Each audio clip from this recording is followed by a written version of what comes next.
Let's hear from the winner, Joe Sebastianelli. 2 is always better than 1, especially when we're talking about wins. You had to keep winning again because you had to nail the somersault. You did that getting out of the car, and you had to win in front of Mom and Dad. Yeah. I know you don't take that for granted, do you? No, I think that was not a somersault. That was more of a fat guy somersault. I don't know, going to get much air there, but... And the number 3 was obviously better than everybody today. How tough was it once you got out front to stay out front? Yeah, it was tough because... Believers and winners, charged up in the Odyssey battery machine, Scott McLaughlin, a winner at Mid-Ohio. Why did you make the selection that you did on tires, and where does that leave you for tomorrow? It was kind of a guesstimate. Led 31 laps on the day. Colton Herta has not asked for a single adjustment all day. He will not get one here. Off the reds onto blacks, full of fuel, an 8.1 second stop. Is it enough for the win? Alex Palou is on his way in 3, 2, 1. Hits his marks perfectly from second place, goes off of the blacks and onto the green sidewall tires.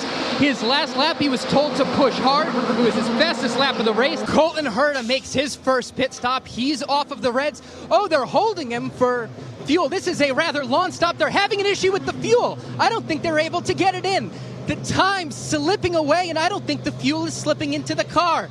They're holding him and holding him and holding him, saying on the radio, what's going on? Come on, come on, come on. Now the fuel goes, and away goes Colton Herta. They've got a new fuel hose for the 26. This is where it all went wrong last time. No issues with the fuel. Oh, no, but he stalled it. The pit issues get worse for Colton Herta. Now they're going to have to try to start it up again. And they do get it up on the first try. He is out in 18 seconds on black. And Joel, you have more on that? Those two guys have been fuming, understandably. Rossi came over the radio and said lots of teammate on teammate BS today. And if you go back to their first incident, Romain Grosjean was imploring with Michael Andretti over the radio, you have got to say something to him, Michael. This is bleeping ridiculous. And then a little while later was still fuming. He said, and this is a quote, I'm going to punch him. I'm telling you I'm going to punch him. They did try to settle Romain Grosjean down, said that, well, we'll talk about this in the trailer later, but those guys are furious with each other. It's not so good for Kyle Kirkwood, Joe Sebastianelli. Even slower stop to a halt, and they've cut the engine in the 14 pit box, kissed the wall, coming out of the corner, bent the left rear. His day is done. Stayed in the car for about a minute until getting out just now with his head in his hands, getting a hug from the crew, obviously devastated. An otherwise brilliant day coming to an end. He keeps coming back here to Toledo Speedway to drive this thing, a school bus. How do you actually flip one of these things? There's an art to it. Well, it's why they got this padding right here. Yeah, that's what we refer to as the safer barrier. Will Power looking to put on a show from second. You're one of only 2 guys in the top 10 starting on the alternate tire. Why is that the move? Yeah, I was surprised. Well, he's back in the Fast 6 again, looking to get back in victory lane for the first time since Detroit in 2022. With Scott McLaughlin strategist Kyle Moyer. Kyle, Scott is running 4th. He's the only driver in the top 17 on the alternate tires. Do you like being in that position? Yeah, I think it's okay this time of the race. Let's hear from Mike Cole, 3rd place running Scott Dixon. Scott Dixon, like you said, running 3rd, but started in 15th. How has Scott been able to maneuver his way through the field, Mike? Scott Dixon does Scott Dixon things. Scott Dixon does Scott Dixon things everywhere, but he is a 4-time winner here in Toronto. What is it about this track that seems to suit this team? I think he understands the flow. 3rd step on the podium for Alexander Rossi, Joel. Yeah, and look, I know you want to win every week. Last week it was like, what if we had one more lap? You'd have gotten it done. This week, you were tracking down Joseph. If there's not a caution, do you think you would have been able to be on the top step of the podium? Probably not. There are some places so near to the heart, so near to home, that whenever we're back here, memories come flooding back, and Mid-Ohio is that place for the Rahal family. Bobby Rahal won here as a driver in 85 and 86.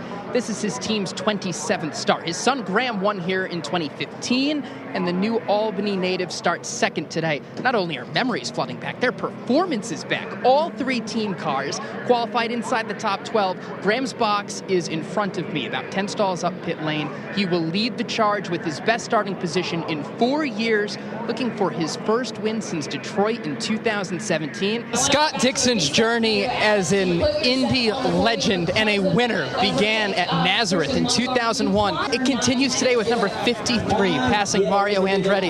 You had to work a little harder for this one. This was wild. Yeah, that was a brutal race. You had that long stint and you still made 6 pit stops. Would you truly believe you had a shot at winning this thing? I always say on some of these street courses, if you damage the car early, it's probably a good sign. You guys make this look clinical sometimes, but when it's all over and you get back and it's you and your wife, do you reflect on this and think, oh my goodness, I can't believe 53 wins and we're still going? The problem always is with the wins you get, the ones you think about the most are the ones that got away. How was that, buddy? That was Chip, and yeah. Chip Ganassi likes winners, and he loves Scott Dixon. No love lost in the ARCA finale last year at Toledo Speedway. Jesse Love shoved out of the way by Sammy Smith. Love did a little shoving of his own after the race. But today is a new day. This year is a new year. 18 guys chasing 18-year-old Jesse Love. Nobody could catch him. Another season finale at Toledo. This time, Love is already champion.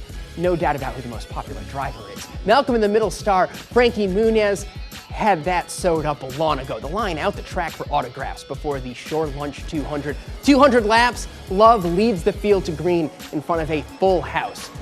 Passing flag gets a workout on the half mile. Takes 54 laps for William Sawalich to work his way down and around Love for the lead. Those two in a league of their own all day. Love leads again after a stage break.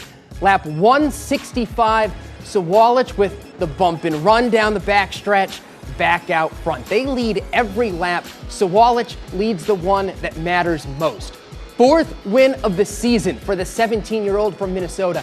He celebrates in Victory Circle, while Love and the Venturini Motorsports team wrap their hands around the drivers and owners' trophies.